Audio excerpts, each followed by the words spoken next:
All right, welcome back to another episode of Bully Pulpit. As you can tell, I'm by myself again today. I don't know what's going on for Chris. I do know that he said the shit hit the fan. So, uh, based on what we're going to talk about today, I could take a couple guesses on what that might mean. It could be a client of his in Arizona. That will be very interesting. Um, and we are recording this a little bit later today.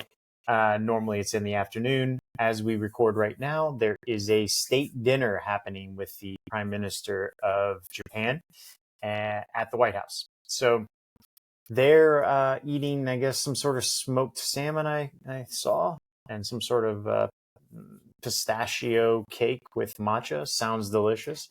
And we are recording, and we're going to talk some shit about everybody. Yeah, let's jump right in. We've got a lot to unpack, a lot going on in the world. This is episode 19. It's on April 10th, and we are in the thick of it. First thing I think we need to talk about is April 10th. We're coming up on kind of the end of the primary cycle here. And generally, there is the primary cycle, and then they have their party conventions where they all celebrate who their nominee is going to be. And as some of you may have seen, because of the timing of those conventions, and the Democratic convention is 3 weeks after the Republican this year, the timing of that does not line up with some of the filing dates that are required for each state for the general election this year. Now, in those states, several states are now saying that because of that, Joe Biden may not be eligible to be on the ballot in that state. Now, why does this matter? First, these states so far that I've seen, I believe, is Alabama and Ohio. Joe Biden wasn't going to win either of those anyway. But as you've heard us talk about before, he needs to spend some money there in order to make Trump to spend some money there. Because if Trump knows he has that tied up, then he can spend no money there because he'd be the only one on the ballot, right? I will say this. This is a little bit of much ado about nothing. I'm sure it'll get figured out. The Democrats are going to have to just spend some time filing some papers, and they will probably just skip the rest of the process and just say he's our nominee, and go ahead and file him as the Democrat on the ballot. Just in case you were wondering, depending on which side you were on, this is not an uncommon thing to be late for the deadlines, and states normally just do an extension. It's happened many times on both sides, on the Republican and the Democratic Party. They've had to get extensions from the states. So make of that what you will. You can question the motives of the people behind it if you would like. But just, factually, this is not, it is not an unusual occurrence for the party convention to happen and for the filing to have to be redone,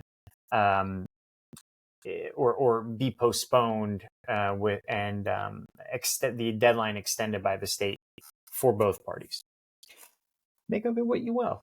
It could be a little bit of a tit for tat, a little bit of a, you want to take our guy off the ballot, we'll take your guy off the ballot. So, could be that. I'm not saying it is. How would I know? I'm not the person doing it, but I do have common sense. This is a little bit, we're going to jump right in with axe to grinds. That's a tit for tat. Let's talk about another axe to grind that is actually, I think this could have this could be the beginning of what may end up being a warning across the bow.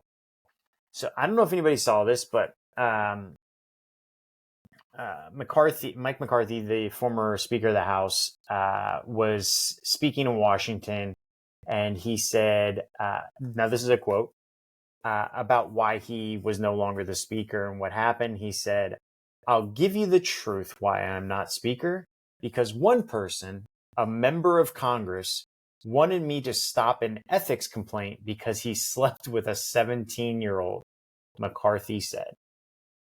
Anybody want to take a guess of who he's talking about there? I think that this is, let me put it to you this way. I think that he's probably, I don't want to be very careful. I think he is likely talking about Matt Gaetz. I think everybody is thinking that he's probably talking about Matt Gaetz. And I think that while Gaetz may have thought that he had a victory and was maybe celebrating in his own mind, even maybe his ego was really satisfied with the outcome of removing McCarthy and then McCarthy resigning from Congress. What I see in this is someone who may have enough knowledge and enough contacts and relationships in Washington and in politics more broadly to hurt Matt Gaetz. I think that potentially, if you are going to draft a congressman for your team this year, I don't know that I would draft Matt Gaetz, because I think that there could be some things coming down the pipe that are going to be very dangerous for Congressman Gaetz. Because this to me is so specific with some very important details. And he does it in a way where it seems to be a warning to me. It seems to be, I don't even know if a warning is the right word. It seems to be putting someone on notice. That's what I get from this. And I think it is absolutely delicious, as they say. I cannot wait to see where this goes. And I will say, I'm a bit, pardon me, I'm a bit surprised. I mean, we've had, or the DOJ has, they don't comment on potential investigations. Pardon me again. And they don't comment on even if someone is being investigated. But there has been speculation for such a long time that there was a DOJ investigation into Matt Gaetz. I'm very surprised that that never went anywhere. And I'm very surprised about it. And especially because the way McCarthy says this, he says, because he slept with a 17-year-old, not because he was accused of sleeping with a 17. He says it as fact. I think that there's something more there, and I think we're going to learn a lot in the coming weeks and months during this election. I think this is also indicative. We're going to expand this a little bit. This is indicative of the House divided that is the Republican Party, and I don't think it's just the Republican Party. I think there are some divisions in the Democratic Party as it pertains to Israel and Gaza, Palestinians, Hamas. I think depending on how you frame it, there may or may not be divisions, but the Israel conflict that's happening is a symbol of it is an area of division in the Democratic Party, but that is a policy division, and it is a bit of maybe a values division as well. I think that policy division happens along that way, but the Republican division is a power division, and nothing shows that more than the kind of the tete-a-tete between Marjorie Taylor Greene and Speaker Johnson. They met today to see if they could work out their differences, and right after leaving the meeting, it was clear that it was not resolved. Now, we are going to track this because if Marjorie Taylor Greene does move to vacate the speaker, we'll start running odds on that, and we will have contests going regarding votes, and it will be a very interesting thing, especially to be happening in this election year. But to me, that is just kind of the top level example of this division within for power, this struggle for power, this division of power within the Republican Party. And, you know, I wonder, because it's interesting, on Friday, actually, I believe Speaker Johnson and former President Trump will be together to discuss election integrity. Is this a setup for a future claim of non-integrity? Maybe, maybe not. I don't know. But both Marjorie Taylor Greene and Speaker Johnson are allies of Donald Trump. And it seems to me that neither one of them is actually, they're on the same side of that power division within the Republican Party. But what I think we see playing out here is what, if you've read articles about what the Trump White House was like, Trump apparently likes to see his underlings battling each other. This is something that his niece talked about, that Trump's father, her grandfather, would do with his own kids, pit them against each other, kind of like, tiger sharks eating each other in the womb, if you will, having them fight, strongest rises, blah, blah, blah. But this may not be the best strategy to maintain party unity when what is required is potentially whoever the party standard bearer is. At this point, it's Donald Trump. He should be the one who is the survival of the fittest, and everyone falls in line with him. And he will either rein Marjorie Taylor Greene in, and or he won't. And my sense is that he won't, based on his previous actions. I think much of this is going to be, much of what we're seeing is kind of a playing out of Trump's own positions and his own. He's running his own campaign while also leading a party, which is a very hard role to play when you're actually not the actual incumbent, but running as a pseudo incumbent because he's been in the office before. So he can't run as an outsider where he doesn't care about the party. He can, but it may not be the wisest thing to do, like he did in 2016. And he can't run and control the kind of lead the rest of the party the way he did in 2020 or the way Biden is now. And even in 2020, I would say that he kind of abdicated that role. He never took on the role of leading the entire party.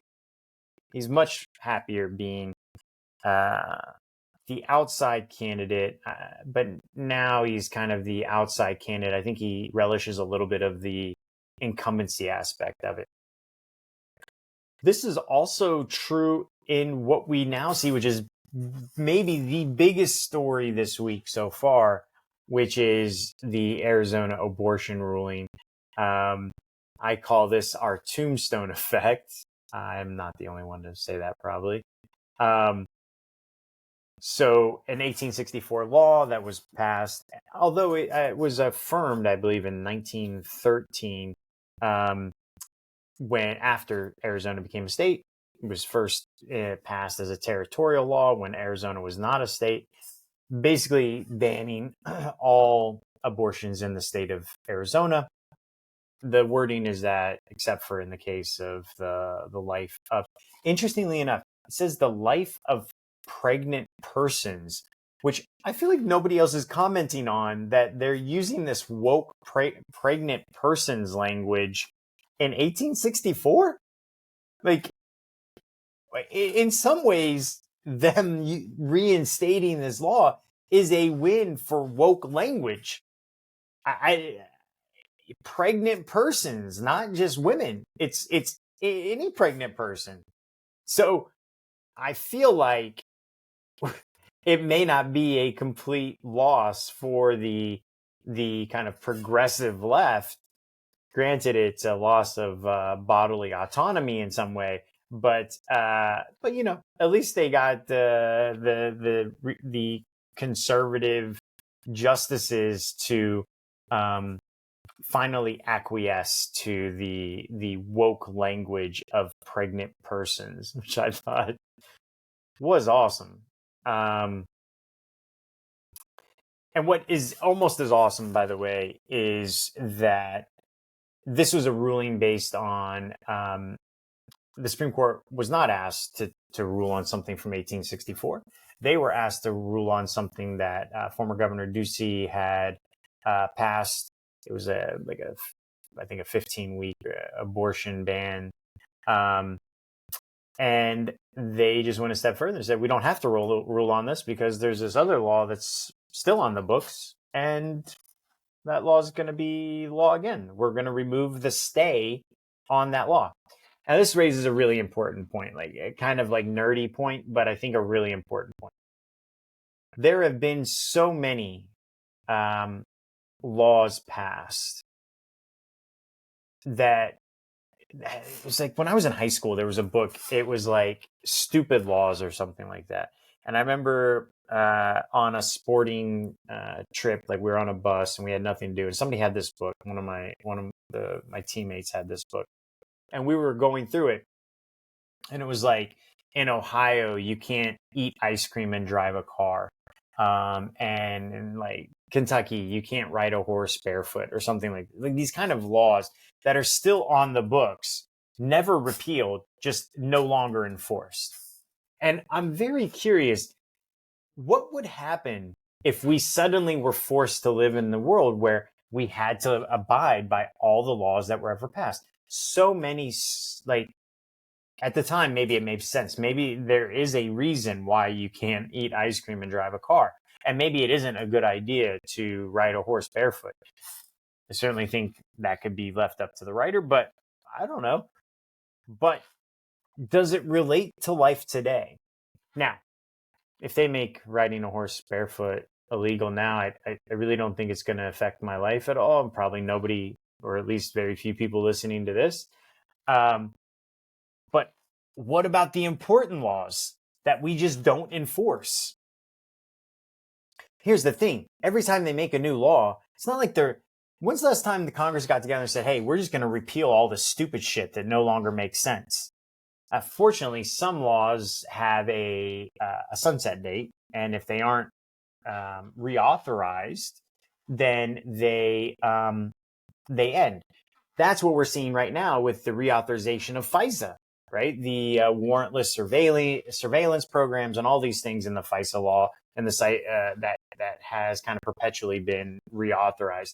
We saw today Trump said they should get rid of this. This was used to spy on my campaign illegally. Now, couldn't have been illegally if there was actually a law about it. Maybe it was unconstitutionally, but it wasn't illegally.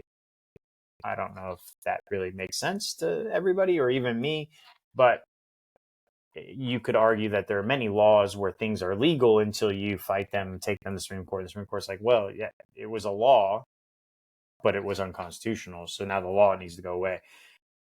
But Trump said, get rid of this bill. The warrantless surveillance, they used it on my campaign. But he didn't add that he actually reauthorized it when he was president. So it couldn't have been that big of a deal to him because he reauthorized it. Or maybe it was just really useful when he wanted to use it. I have no idea.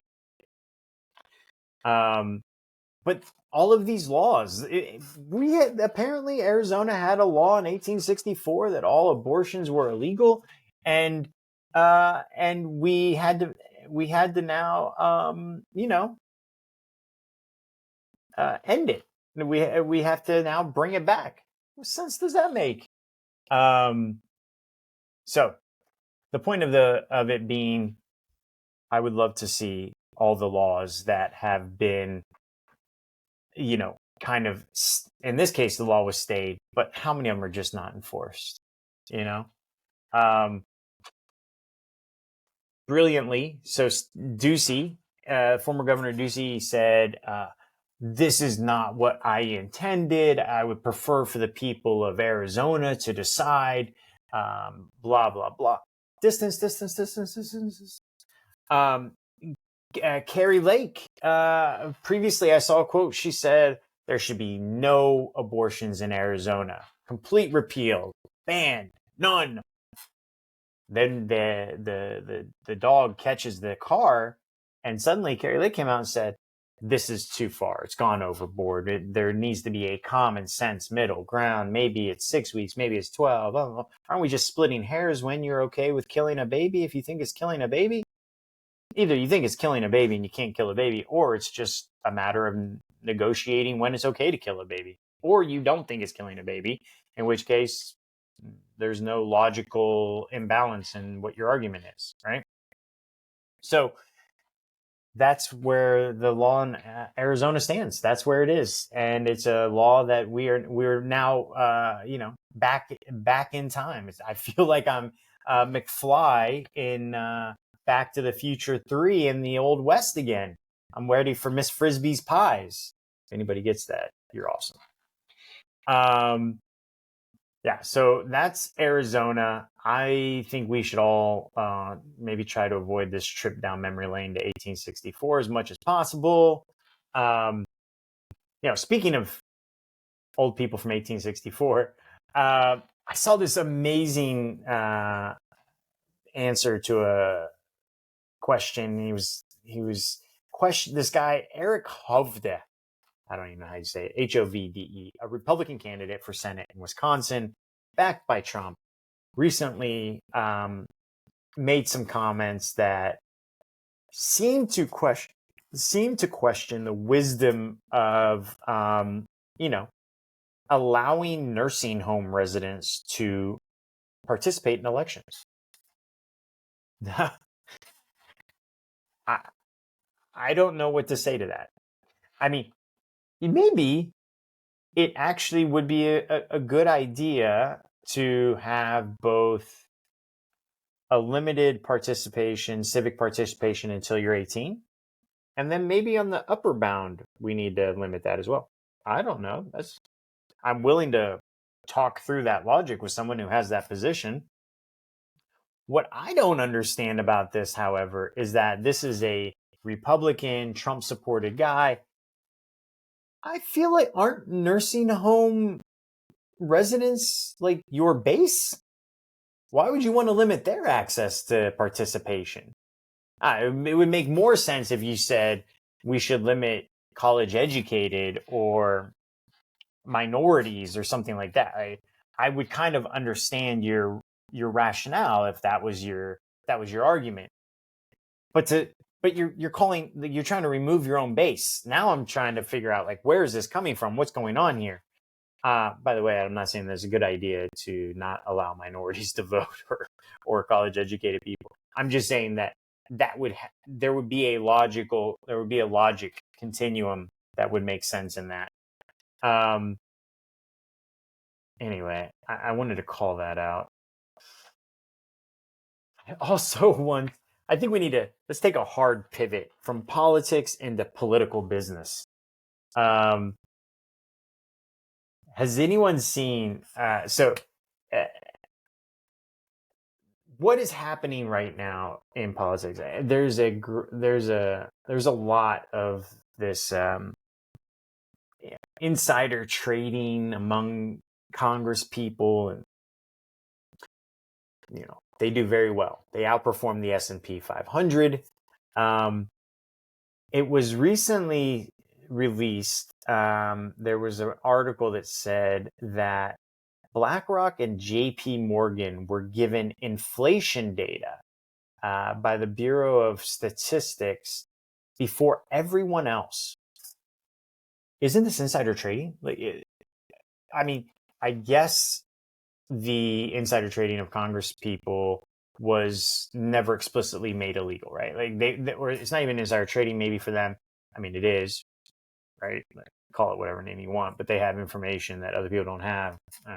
But they're not an insider in the company. They're just an insider in the regulators of the company. So inside.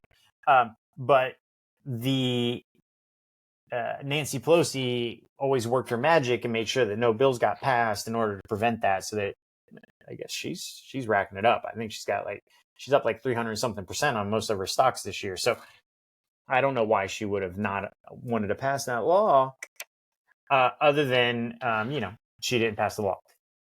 So that's one thing.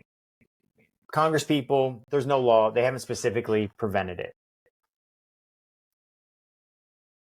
But JP Morgan and BlackRock, they aren't Congress people. They aren't even part of the government, are they? They aren't within the confines of the government, but you're giving them the information first before everyone else. They can front run the market.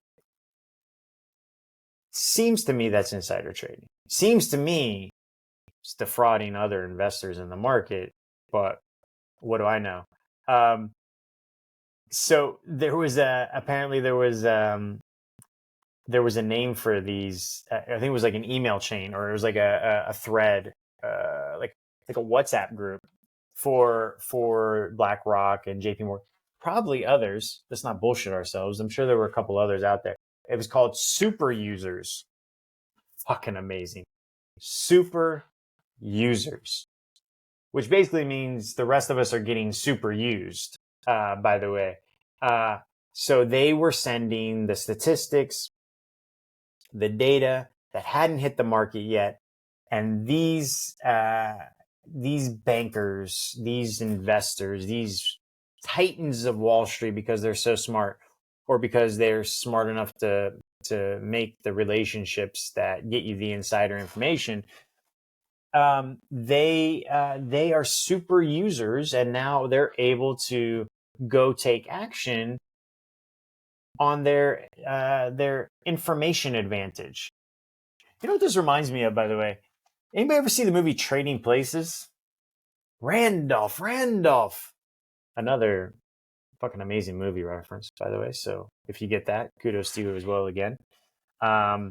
So the in that movie, the brothers they hire the private guy to like steal the Orange Report so that they can front run the market.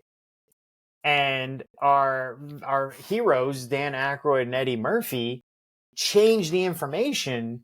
They front run the market and stick it to the brothers at the same time, Randolph and Mortimer. And it's everybody lives happily ever after. It leaves you thinking that in order to be able to do this, you have to break the law. You have to sneak around with like a private investigator guy who dresses all like fucking, he's a hidden spook, like a CIA spy guy. And he's got to go steal the information and can't get caught because the government, if they catch him, they're going to put him in prison. But what really happens in real life is that the government just comes out and gives you that fucking shit if you're rich. They'll just be like, oh, Jamie Dimon? Shit, he's a super user. Send him that. Who is not, I mean, truthfully, you probably know if you've been watching this long enough, I'm never shocked at anything. So, kind of figured that's the way the world worked anyway. So, but the irony of this, by the way, is that at some point there's going to be somebody, generally right now it's happening on the left. They're going to be like, you know, this is kind of the shit that happened with Hillary, right? Like, these deplorables, the bad people. Why are they like this? They have no faith in American institutions. There's no respect for Congress people and blah, blah, blah. Yeah, no shit. Why would there be? You're giving data to billionaires so they can become bigger billionaires and screw everybody else. Why would we have faith in you? That's it. Come on. Wisen up. Now, if you think that I'm down on Democrats because I just said that, I'm actually going to flip it on you real quick because I'm going to tell you about the beauty of what's happening right now with DJT as it's being traded, or True Social, the app formerly known as, still known as True Social. The battling lawsuits between the founders. Now, as somebody who is founding a startup, I have the utmost regard for the struggle it takes to start a company. Gotcha. Not a struggle, I don't know. The work that goes into creating something that you want to see. If you haven't seen, Donald Trump is suing two of the co-founders, and actually not just the co-founders, by the way. It's the co-founders, Moss and Litinsky. I have it pulled up here. Wesley Moss and Andrew Litinsky. They failed spectacularly is what is in the report, is in the lawsuit. But it's not just them, by the way. So he is also suing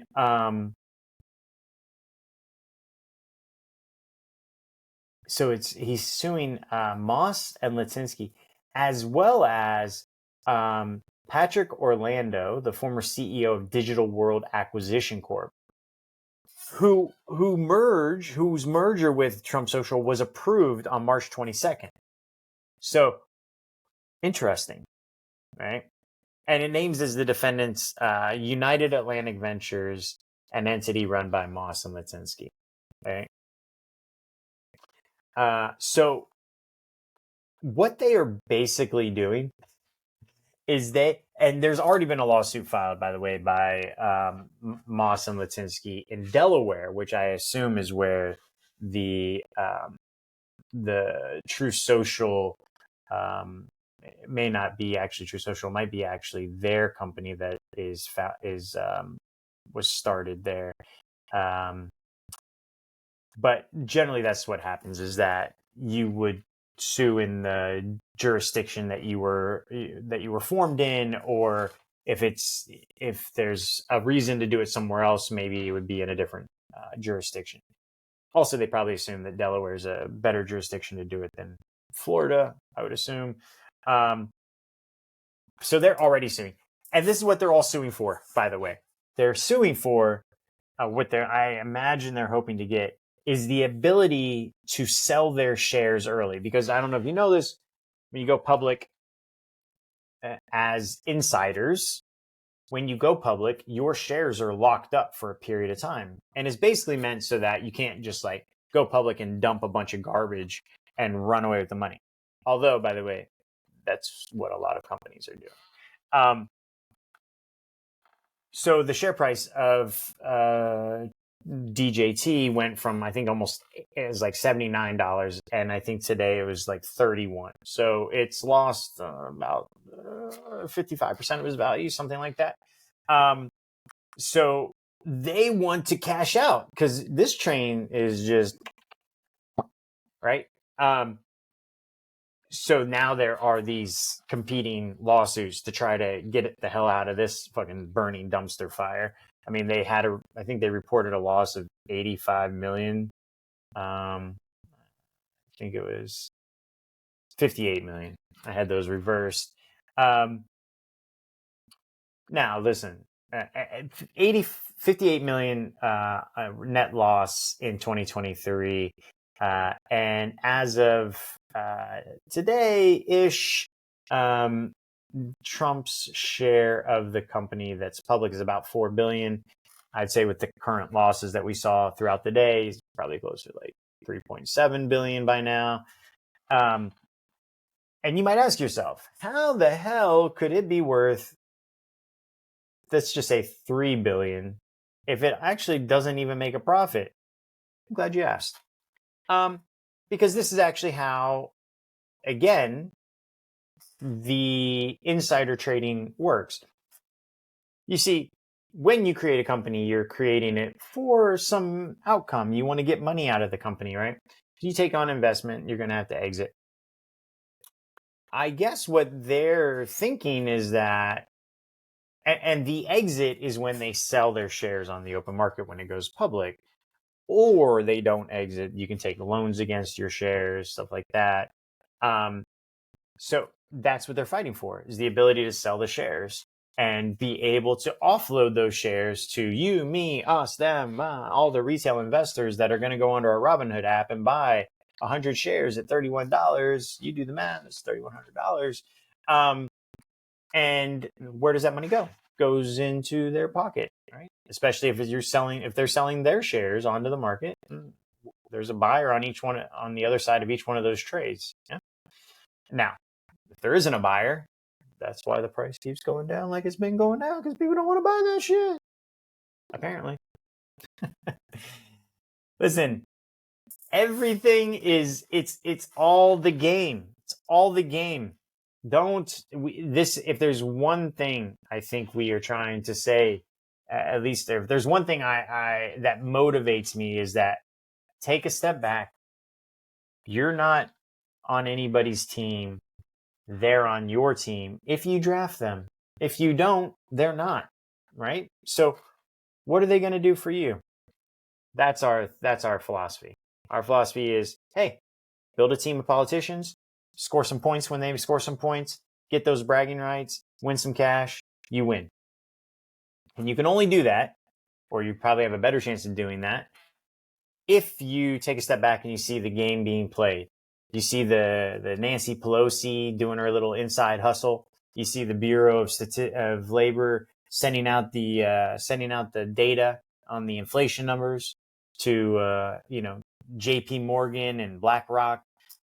When you see that shit, instead of getting mad, just realize, oh, they're playing a game.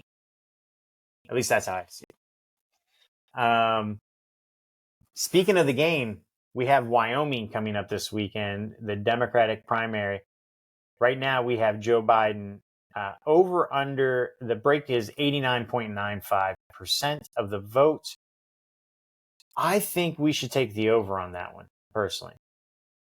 If you think about the numbers, Wyoming, my understanding, is not a uncommitted or no preference state. Like if you're going to vote, you're going to vote for either. I think it's Dean Phillips, Williamson, and Joe Biden on the ballot. I'm going to say Joe Biden. I'm going to say Dean Phillips and Ms. Williamson will get 9% total. So I think he can do over on that. They may outperform, though. Marianne Williamson may outperform, or Dean Phillips may outperform, and it could be under. It's a tight line. I'm going to tell you the truth. I think we should. There's a little bit of rumblings in the Supreme Court. This is the last thing we're going to talk about, because back to the banking and the money and the this and the that, the Supreme Court is expected to rule quite soon on a court case where I think it's Citibank is suing to have the state consumer protection laws, banking protection laws, overridden, saying that basically the states don't have the right to regulate banks. Although, don't they get bank charters in the states? I don't really understand. I'm sure the Supreme Court will make a ruling that makes sense and isn't in any one particular group's interest, like billionaires. I'm sure they're going to do the right thing. But what I love about this is that there are also grumblings or rumblings or whispers that Sonia Sotomayor should resign from the court, retire from the court. Health issues, she's maybe getting older, so that Joe Biden can put a younger person on the court. I think what isn't being considered in that, by the way, is that I don't disagree necessarily, although Senate Democrats are actually doing quite well. John Tester, Sherrod Brown.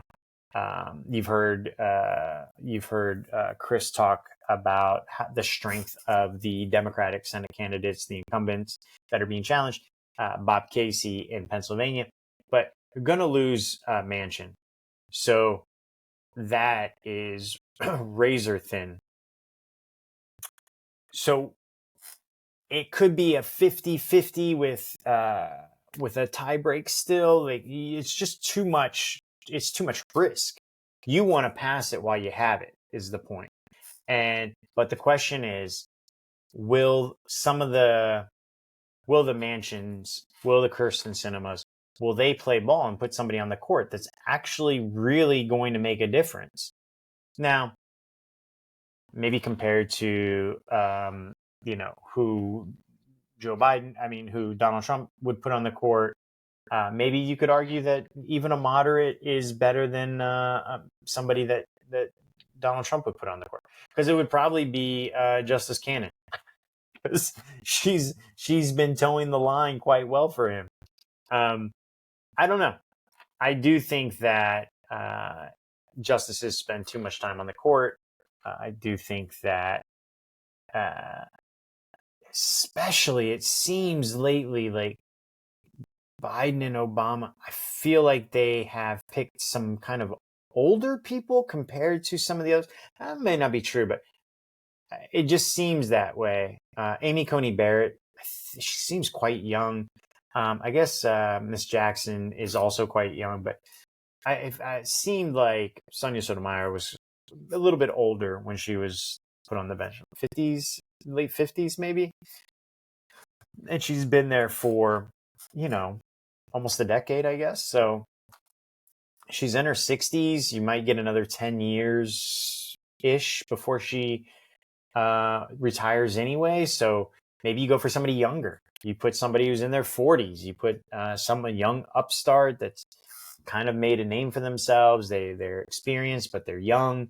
And you have a 40-year span of them on the bench. Who knows? But what I like about this is that this is all kind of circling the rest of that money politics game as they're about to come down with a ruling for wiping away all of our consumer protections at the state level for banking. So, all right, peeps, that's it. That's the run for the day. It's a little bit shorter than normal. The news was fun, and look for soon. We have a couple of contests that are running right now and coming up. Check it out at fantasyelect.io. We also have a Discord for our community, and I will start dropping all that in the show notes. All right. Thanks for joining. See you next time.